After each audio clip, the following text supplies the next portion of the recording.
David here with figbootonpens. Today I have for you a pen from Pilot. It's a pen that outside of their Namiki brand, they really consider to be their flagship pen.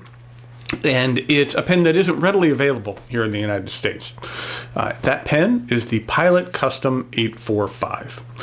What I'm going to do is go over the parts and features of the 845, talk about what I care for and what I don't care for, show some of the measurements, size comparisons, and then provide a writing sample. And you know what? While I've been doing a large number of giveaways lately, don't get your hopes up about this one. It's not being given away. It's one I purchased myself and it's staying with me. Now, why this pen is unavailable through U.S. retailers is something only Pilot can answer. There's a lot of speculation as to why they might carry some brands only in specific markets, but to my knowledge, Pilot really hasn't come out and clarified their business plan in regard to pens like these, as well as some of the others in their custom line, like 742, 743. When it comes to the 845, though I had a suspicion that it relates to the amount of these pens that they can actually manufacture. If they opened up the market, then their production would need to increase as well. And as I'll talk about here in a little bit, that might not be an easy thing to accomplish. The pen arrived from Japan in this box, which is actually larger and a different size than any other Pilot box I've received before. Take off the outside here. And then here is the actual box. It's kind of lined in a brown felt-like material. And then the inside is kind of lined in a felt-like, like a silk-like material. And then the pen rests inside this velour base. That also included here in the package is their use and care guide. Then there is some information about urushi lacquer, which we'll be talking about in a bit. There is a proprietary Pilot black cartridge. There was a nice little thank you note that I'm not quite sure what that says. My little translate feature on my phone couldn't quite grasp that, but I think it looks kind of nice. And then also something nice that they included is this little bulb syringe.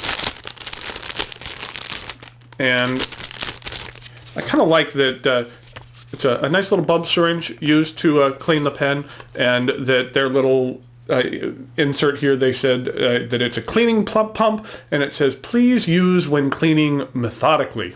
You know, I have to say that that's a rather large bowl that they're using here in this picture. I mean, that bowl looks like it's about a foot across. I just thought that was a bit of overkill. So, let's take a look at the pen now. This is the Pilot Custom 845. The pen itself isn't overly flashy or fancy. The trim is all gold-plated. And in regard to the shape and design, you know, it's a slightly larger version of the Pilot pens like the Custom 742 and 743, but with squared ends rather than the rounded ends. The 845 is not made of either resin or acrylic like other pens in the Custom and Custom Heritage line. The 845 is made from a special Japanese ebonite. Now, over time, ebonite has a tendency to turn brown and lose its luster, especially when exposed to sunlight, which is why they've coated this pen in lacquer, or more specifically, urushi lacquer. Now, urushi is a natural element which contains no manufactured oils, and that it is harvested from lacquer trees that are only found in the Orient. These are deciduous trees, which means their leaves fall off every year. And in order to collect the lacquer, the trees are actually kind of scored with horizontal lines in the bark, and the lacquer excretes from the area there. Now, urushi lacquer is very scarce and difficult to produce. A single mature tree produces about half a cup of lacquer during a harvesting season. And that once a tree has been harvested, it can't be harvested again for several years as the tree recovers from the loss of sap. I was reading about one specific urushi tree farm that only uses trees that are 15 to 20 years old. Then after the sap is collected once, the tree is cut down and a new one is planted in its place, where it will grow for another 15 to 20 years before it's collected again. So you can understand why urushi lacquer is so valuable and so sought after. The unique properties of urushi lacquer really kind of create a very high quality product that's strong as compared to kind of standard lacquering materials. What they do is that they actually lacquer and cure and polish these pens 3 times. And they use a lacquering technique called Roiro. I'm probably mispronouncing that. It's R-O-I-R-O. Roiro. To create a distinctive coating. That urushi black lacquer is produced by stirring lacquer in the open air for about 2 days, and then they add water that's enriched with some iron fillings. And then there's some additional steps to other materials, adding a few other materials to the lacquer, but each craftsman kind of has their own technique and secrets. The Pilot Custom 845 is available in this black, but then there's also a Japanese retailer who offers an exclusive second color, which is a vermilion red. The process of repeated lacquering and curing on these pens takes almost 6 months, and it requires specially trained craftsmen. So the inventory of these pens can be rather limited. The vermilion is currently on back order. I wasn't quite sure of the timing. Either it's back ordered until 2018 or through the end of 2018. Either way, it'll be an extended wait if you're looking for the vermilion. The barrel and the cap do have a different feel to them. They don't feel like a high-end resin pen, which is a good thing because this isn't a resin pen, except for the section, which we'll look at here in a second. That on the end of the pen, we'll start here at the finial, there is a raised circle with a gold band around it. I think it's an interesting finial that kind of creates a bit of a different look from any other pen in my collection. I like it. Then we have a gold-plated band with a raised ring, which is separate from the clip. Then the clip is a traditional Pilot clip. On the top of the clip, it's engraved with Pilot. I thought it was interesting that the O in Pilot is elongated horizontally. I mean, typically O's are either circular or elongated slightly vertically. I don't have an issue with it. I just thought it was interesting. Then the clip has a ball on the end. Now, I can't say I'm a huge fan of the looks of having the ball on the end, but it does help this clip to be highly functional and very easy to use. So the design is solid. I'm just not a huge fan of the look. The cap tapers just slightly. At the end, it's basically straight here. Then we have the cap band, which consists of a smaller band, then a larger band with a raised ring, on which is engraved Pilot, Made in Japan, and Custom 845. I like that the lettering is filled with black paint. I wouldn't assume that that's urushi lacquer in there, but it really helps the lettering pop a bit more, and I really like that.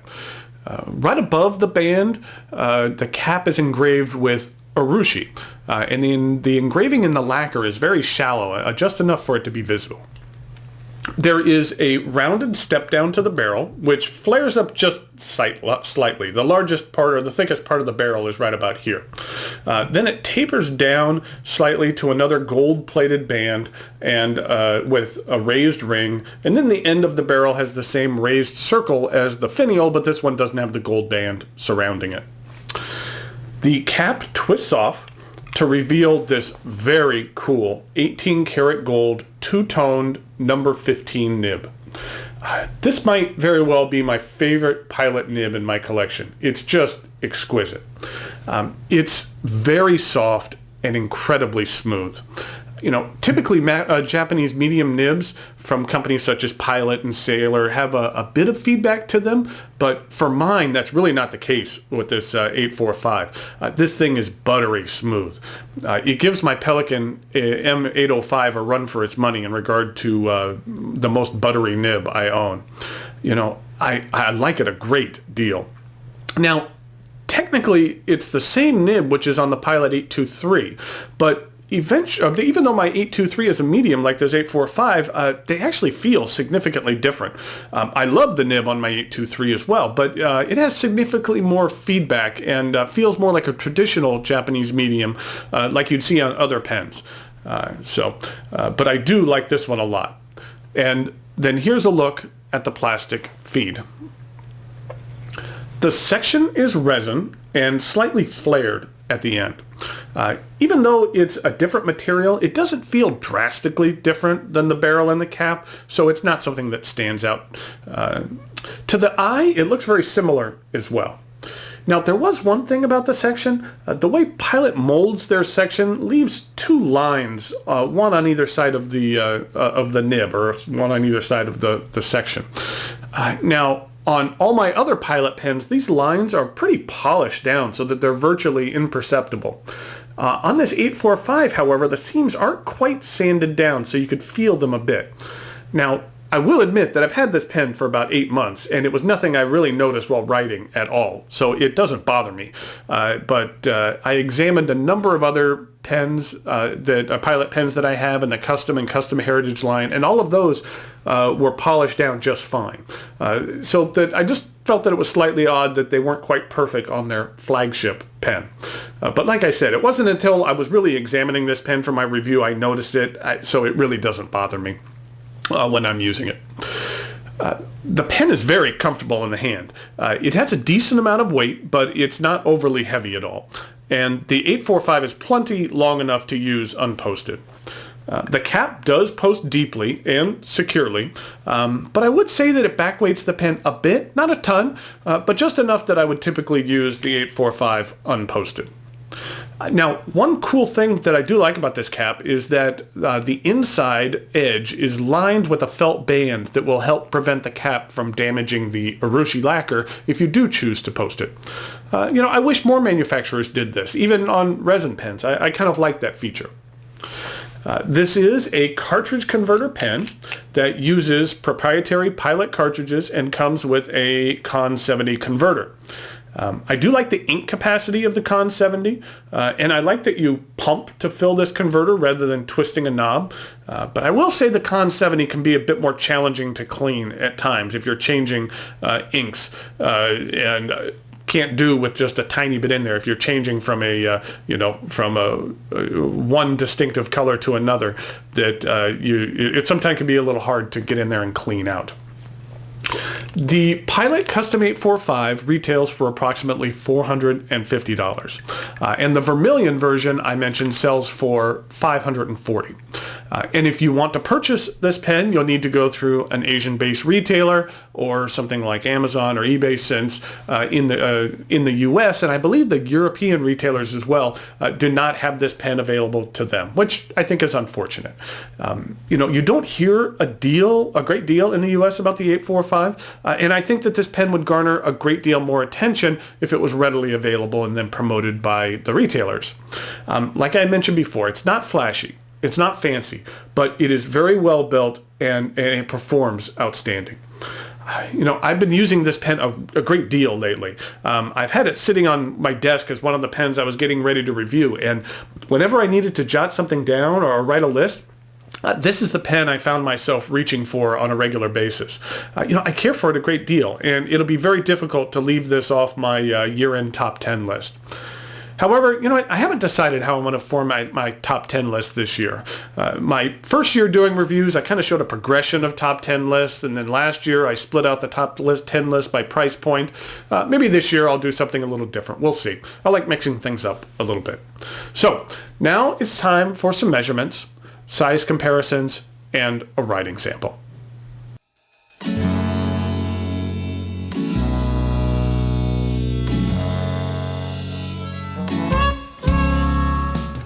Here we go with some size comparisons for the Pilot Custom 845. Here it is in relation to a couple of other Pilot pens. Here it is with the Custom 823. Then here it is with the Custom 743. And then here it is with the Custom Heritage 92. Then in regard to some other flagship pens, here it is with the Sailor King of Pen Ebonite. Here it is with a Mont Blanc 149. And then here it is with a Pelikan M1000.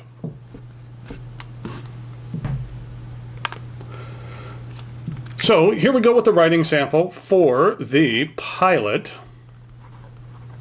Custom 845. And this is a medium 18 karat gold nib. And the ink that we're using today is Pilot Iroshizuku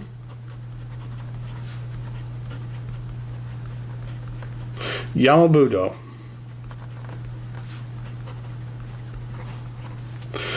This is what the ink looks like. This has been an ink that has really kind of grown on me. It's kind of a pinkish purple, I'll say. Somewhat similar to something like the Diamine Claret, or maybe even the Zeiss Kreuznach Dark Orchid, a little bit darker than that. But I find that it's an ink that really pairs well with this pen. I would hope so, since it's a Pilot pen. This is what the bottle looks like. I'm a big fan of the Pilot bottles. In fact, this week I had a rather momentous occasion because I actually finished my first bottle of ink. I finished a bottle of Konpeki here.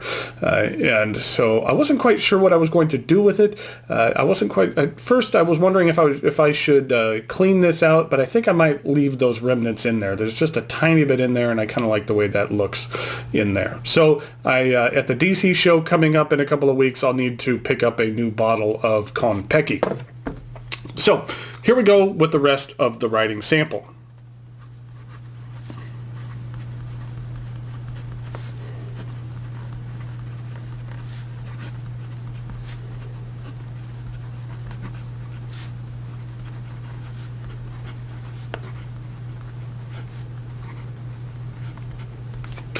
That as you heard, or maybe as you didn't hear, this is an extremely soft nib, and it just really glides over the page.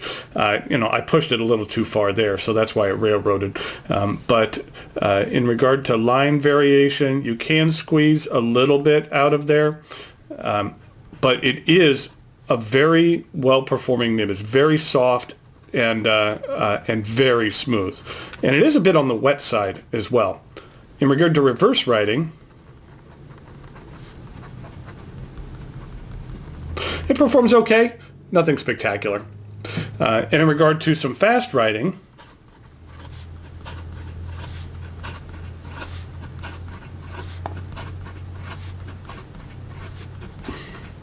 there's no issues whatsoever. And like I mentioned before, this pen really shines with the Yamabudo ink. I would hope so, since it's a Pilot ink in this Pilot pen, but it's just a nice pairing.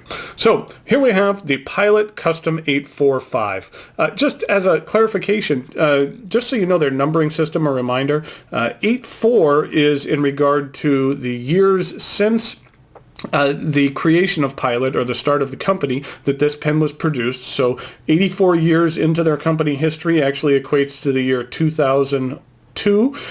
So this pen was manufactured beginning in 2002, and the 5 is the price in tens of thousands of yen. So this pen originally retailed for 50,000 yen. So if you see the numbering system on a Pilot pen, that's how you can kind of disseminate that. It's the year from their anniversary, or their anniversary year, and the price in tens of thousands of yen. But here we have the Pilot Custom 845. It's a pen that I feel is really worthy to be called one of their flagship pens, and that it's one that's really grown on me. That it performs very well, and it's one that I find myself reaching for on a regular basis. So until next time, thanks for watching, and I'll talk to you later.